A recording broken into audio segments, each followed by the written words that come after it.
Face بک کے ذریعے کتنے لوگوں کو پریشان کیا. ہم نے فون کو زبردستی، ہم جانتے نہیں ہیں کس کا نمبر ہے، ہم نے فلاں فلاں کو فون کر کے پریشان کیا. ان تمام حسابوں کی ان تمام چیزوں کا حساب و کتاب لے لیا کرے. میرے پیارے ساتھیوں، اگر آپ ان چیزوں کو ہمیشہ یاد رکھیں گے تو دن میں زیادہ گناہ نہیں ہوگا. اگر آپ ان چیزوں کو ہمیشہ یاد رکھیں گے تو رات میں آپ اتنے زیادہ گناہ نہیں کریں گے. اس لیے اگر گناہ بھی ہو جائے تو اللہ سے توبہ کیجیے. اللہ توبہ کا دروازہ کھلا ہے، توبہ کا دروازہ کھول کے رکھا ہے. اللہ تعالیٰ سے معافی مانگیے. اللہ فرماتا ہے میں اس دنیا کے اندر انسان چاہے کتنی ہی نیکی کیوں نہ کرے، انسان چاہے کتنے گناہ ہی کیوں نہ کرے، اس انسان کو موت ضرور دوں گا. موت سے کوئی بچ نہیں سکتا ہے، موت تو ایک انسان کو آنا ہی آنا ہے. اینما تکونوا یدرککم الموت ولو کنتم فی بروج مشیدہ. اے انسانوں، موت سے بچ کر کہیں بھی بھاگ جاؤ، موت سے بچ کر بھاگنے کی کہیں بھی کوشش کرو، موت تو تمہیں آ کر رہے گی. پہاڑوں کے جزیروں میں، سمندر کے اگر جھانک بنا دیے جائے، قطرے بنا دیے جائے اور ان جھانکوں کے اندر آپ گھس جائیں اور جھانک آپ کو گھیر لے، پھر بھی موت تمہیں آ کر رہے گی. زمین مٹی کے اندر گھر بنا دیے جائے، پھر بھی اس مٹی کے اندر آپ کو موت آ جائے گی. اس لیے موت سے ڈرنا نہیں ہے بلکہ موت کی تیاری کرنی چاہیے. اللہ فرماتا ہے توبہ کا دروازہ کھلا ہے، توبہ کرو، اللہ سے گڑ گڑاؤ. اللہ فرماتا ہے آئے مسلمانوں، عبادت کرنے والے، نیک اعمال کرنے والے، گناہ کرنے والے، چاہے جو بھی ہو، موت کے چنگل میں تمہیں پھنسنا ہی پھنسنا ہے. اس لیے دنیا میں چلنا ہی ہے تو حساب و کتاب لے کر چلو. اس لیے کہ قیامت ایک دن واقع ہوگی اور حساب و کتاب لیا جائے گا، تم سے حساب و کتاب لیا جائے گا. اگر دنیا میں ذرہ برابر بھی نیکی کی ہوگی، بھلائی کی ہوگی، یا ذرہ برابر بھی گناہ کیا ہوگا، اللہ اس کو نامہ اعمال میں تمہیں دکھا دے گا. تمہارے نامہ اعمال تمہارے ہاتھ میں دے دیے جائیں گے. نیکار کو دائیں ہاتھ میں، گنہگار کو بائیں ہاتھ میں.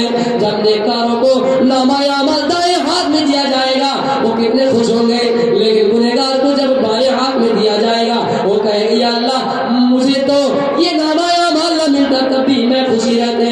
اس لیے میرے پیارے ساتھیوں، یہ بالکل تصور نہ کریں. موت کو ہم نے دیکھی، قیامت نہیں ہوگی. ہم نے باپ کو مرتے دیکھا، دادا کو مرتے دیکھا. قیامت وہ بھی بولتے رہتے تھے، لیکن قیامت قیامت کچھ نہیں ہوگی. یسألونک عن الساعۃ ایان مرساہا. اے اللہ کے نبی، جو بھی آپ سے سوال کرے کہ قیامت کب ہوگی، قیامت کب ہوگی، آپ یہ کہہ دیجیے گا قل انما علمها عند اللہ. اس کا علم صرف اللہ کو ہے، اللہ ہی بہتر جانتا ہے کہ کون ہے. لیکن قیامت ہوگی، ان کی کچھ نشانیاں بھی بتا دیے گئے ہیں. انسان کا حساب و کتاب ہوگا، انسان کا حساب ناپا جائے گا، تولا جائے گا. ذرہ برابر بھی ہم نے کسی کا احسان کیا، ذرہ برابر بھی ہم نے کسی کی نیکی کی ہے، کسی کے ساتھ حسن سلوک سے پیش آیا ہے، اس کو بھی ہمیں دکھا دیے جائیں گے. فَمَن يَعْمَلْ مِثْقَالَ ذَرَّةٍ خَيْرًا يَرَهُ وَمَن يَعْمَلْ مِثْقَالَ ذَرَّةٍ شَرًّا يَرَهُ. یہ تمام کی تمام ذرہ برابر نیکیاں بھی اور ذرہ برابر گناہ بھی سب دکھا دیے جائیں گے. اس لیے سوچئے اور بالکل شک الجھن میں نہ رہے کہ قیامت نہیں ہوگی. قیامت ضرور ہوگی، لیکن سوال یہ پیدا ہوتا ہے کہ اللہ کو قیامت کرنے کی کیا ضرورت ہے. اس دنیا کے اندر عدالتیں ہیں، کورٹ ہے، جج ہے، پولیس ہے، ممتا نے فوج چاروں طرف لگا کر رکھے ہیں، پھر اللہ کو قیامت کرنے کی کیا ضرورت ہے. ایک مرتبہ ایک فقیر راستے میں چل رہا ہے اور ایک آدمی سوال کر بیٹھا اس فقیر آدمی سے، اچھا یہ بتاؤ اللہ نے انسان کو پیدا کیا ہے، پھر انسان کا حساب و کتاب تو لے گا. اللہ نے انسان کو پیدا ہی تو کیا اس دنیا میں، لیکن حساب و کتاب سے کیوں لے گا. اس دنیا میں تو اس کا حساب و کتاب زیادہ اکثریت ہو جاتا ہے، پھر اللہ تعالیٰ قیامت کیوں کرے گا.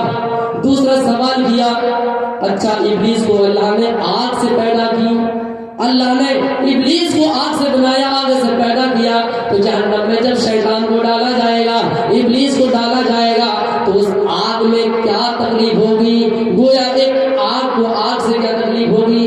جیسے اس فقیر نے سنا، ایک ڈھیلا اٹھایا اور مار دیا، اس دہلی کے منہ پر مار دیا. جیسے ہی مارا وہ آدمی فوراً کوتوال گئے اور جا کر شکایت نالش کر دی، فلاں فلاں تھانے میں کیس درج کر دیا، مقدمہ دائر کر دیا کہ میں نے فلاں سے سوال کیا تو مجھے جواب نہیں بلکہ ڈھیلا مارا ہے. اس آدمی کو عدالت میں لایا جائے. جب اس فقیر کو عدالت میں لایا گیا اور اس فقیر سے پوچھا تم نے اس کو ڈھیلا کیوں مارا ہے؟ فقیر نے کہا میں نے اس کو ڈھیلا نہیں بلکہ میں نے اس کے سوال کا جواب دیا ہے. اچھا ڈھیلا مار کے بھی کوئی جواب ہوتا ہے؟ میں نے کبھی کا جواب پتھر سے بھی دیا جاتا ہے. اچھا کیسے؟ اس نے کہا اس نے مجھے سوال کیا. اللہ تعالیٰ انسان کو اسی دنیا میں سزا دے دیتا ہے, اللہ انسان کو اسی دنیا میں حساب و کتاب انسان سے لے لیتا ہے, تو پھر قیامت کرنے کی کیا ضرورت ہے؟ میں نے اس کو ڈھیلا مار کے جواب دیا کہ میں جب اس کو ڈھیلا ماروں گا یہ شکایت لے کر ممتا کے فورس کے پاس جائیں گے, ممتا کے تھانے میں جائیں گے, یہ شکایت درج کرائیں گے. اچھا یہ بتاؤ میں نے یہ جواب دیا تو ٹھیک ہے یا نہیں؟ میں نے تم کو مارا, تم نے شکایت لے کر آئے. اسی طرح اللہ انسان کا حساب و کتاب لینے کے لیے جنت اور جہنم اور آخرت بنائے ہیں, قیامت کا دن مقرر کیا ہے. ہم سے کوئی بڑا طاقتور ہے, ہمیں اگر مارنے کے لیے آئے تو ہم اس کو ظاہر سی بات ہے زیادہ مار نہیں پائیں گے.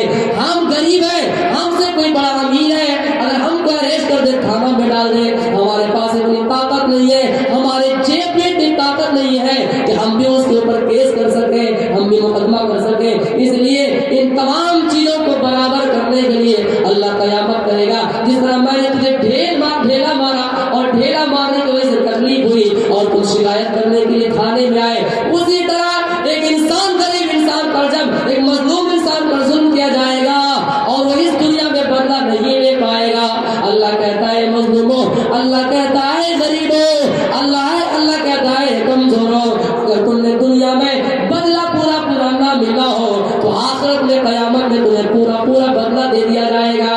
اس لیے یہ جواب میں نے اس کو ڈھیلا مار کر دیا ہے. اچھا یہ بتاؤ کہ تم نے دوسرا جو سوال کیا اس کا جواب وہ کیسے دیا؟